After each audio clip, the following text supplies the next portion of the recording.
Homebuyer groups in China are threatening to stop paying mortgages. Their homes are often unfinished, causing the protest.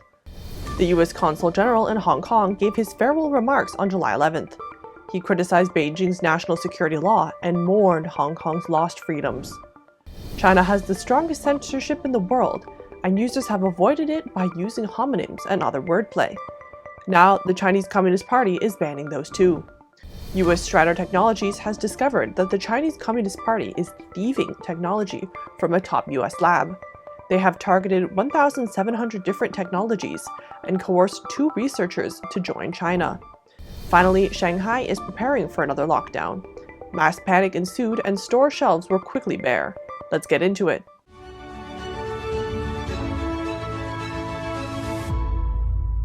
Welcome to Sound of Hope News.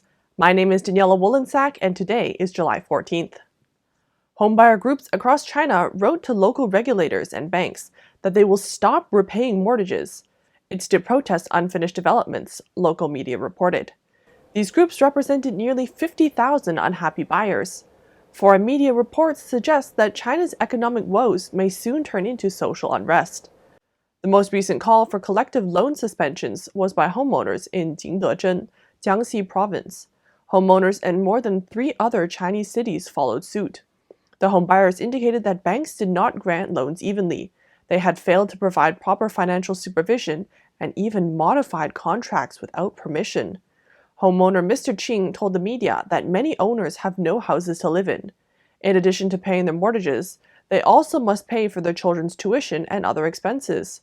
The housing problem has brought down many families financially.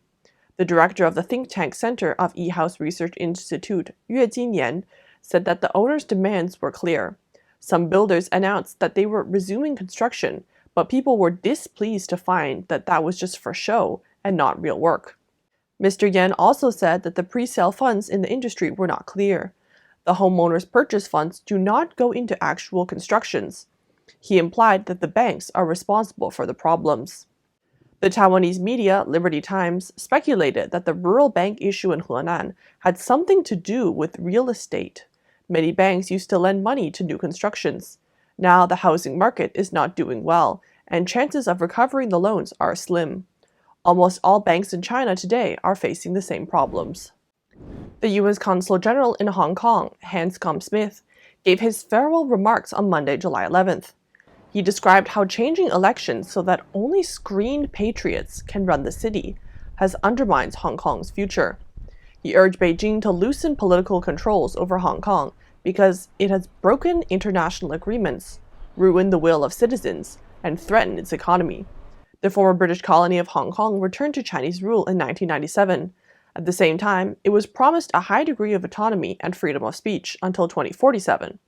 However, in June 2020, Beijing imposed the national security law on Hong Kong. It undermined the city's autonomy. Beijing also disallowed free and fair elections to take place. Smith said the application of this security law has been broad, cruel, and chilling.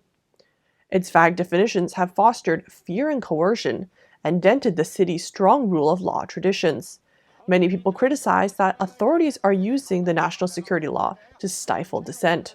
For the past 2 years, Hong Kong authorities have arrested over 100 activists, opposition figures, and ordinary people.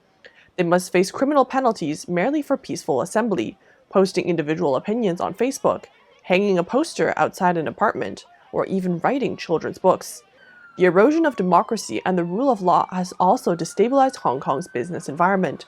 Smith stated, "Businesses require the rule of law and an independent judiciary, the free flow of information, and data security to make clear-eyed choices about the potential risks to personnel, operations, and their financial interests." He added, "True patriotism is earned by winning the allegiance of free people, rather than futile efforts to legislate patriotism and loyalty from above." Smith also said routine diplomatic efforts were seen as interference and some diplomats had been threatened under the security law. He described it as the silencing of individuals and media. An exchange of views is not collusion. A handshake is not a black hand. Hong Kong has succeeded when it embraces openness and transparency, not ideological paranoia and groupthink. In response to Smith's remarks, Beijing's Foreign Ministry spokesperson Wang Wenbin claimed on Tuesday that he strongly disapproved and condemned the latest remarks of the US Consul General in Hong Kong. When being stated, Smith had slandered the Chinese central government's policies towards Hong Kong and vilified the successful practice of one country, two systems. China has the strongest censorship in the world. Chinese netizens have tried to avoid internet censorship by using abbreviations or homophones, but now these are getting censored as well. On July 13th, the Weibo administrator issued a notice saying that the site will prohibit the use of homophones, synonyms, and other typos that spread bad information.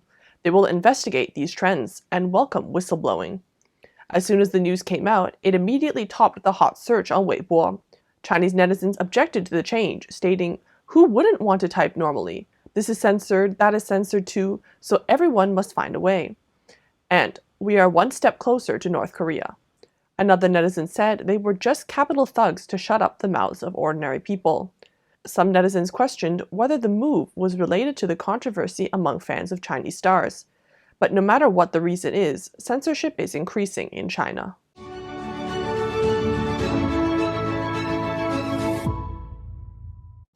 The U.S. Federal Bureau of Investigation, FBI, Director Chris Wray warned that the Chinese Communist Party's ambition to infiltrate countries is the greatest threat of all. He had barely said these words when a U.S. security company, Strider Technologies, made a major discovery. They found that the U.S. Oak Ridge National Laboratory in Tennessee has been targeted by the Chinese Communist Party. The Chinese Communist Party intends to both steal technology and convince researchers there to work for China. Oak Ridge National Library is a major U.S. lab. It has been studying nuclear experiments for decades. The lab contains more than 1,700 technologies, including ion beams, nuclear power equipment, and energy storage materials. The U.S. security intelligence company Strider Technologies investigates Chinese internet open source data to identify what technologies are likely to be stolen by the CCP and which people are targeted. The Chinese Communist Party used a specially designed software search to identify two postdoctoral researchers in nanotechnology. While working at Oak Ridge, they were recruited into the CCP's Young Thousand Talents program. Executives said the researchers were enticed with about $75,000 each, and other subsidies worth up to $450,000. They both moved to China. They're now employed by university laboratories with ties to the Communist Party's defense industry. The CCP's Young Thousand Talents program has long been of concern to academics, the FBI, and the CIA. In December 2018, a National Institute of Health Advisory Committee published a report that a small group of foreign researchers in the U.S. were receiving U.S. government funds while transferring U.S. intellectual property to their home countries. This victimized academic institutions across the country. The report focuses on the Chinese Communist Party's Young Thousand Talents program and how it recruits individuals. Eric Levesque, Strider's chief operating officer, said they want to figure out technology theft before it happens. The company hopes to protect U.S. scientific research and technological innovation from being exploited by foreign governments. Intellectual theft makes America lose billions of dollars every year.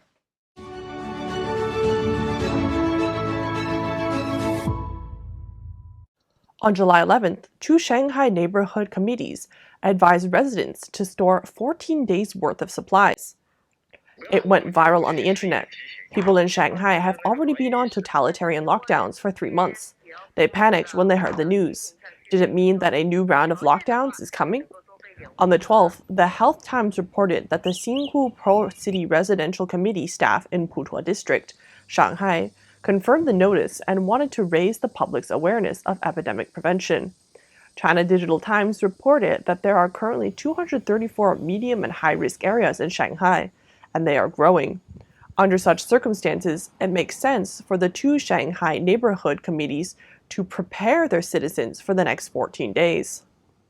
Since this notice was issued, supplies on multiple delivery platforms have been snapped up, and all deliveries have been booked.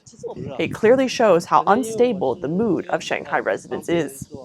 The report stated citizens should choose between stocking up or fleeing before the city closes. Thank you so much for watching. Please remember to like, comment, and subscribe. See you tomorrow.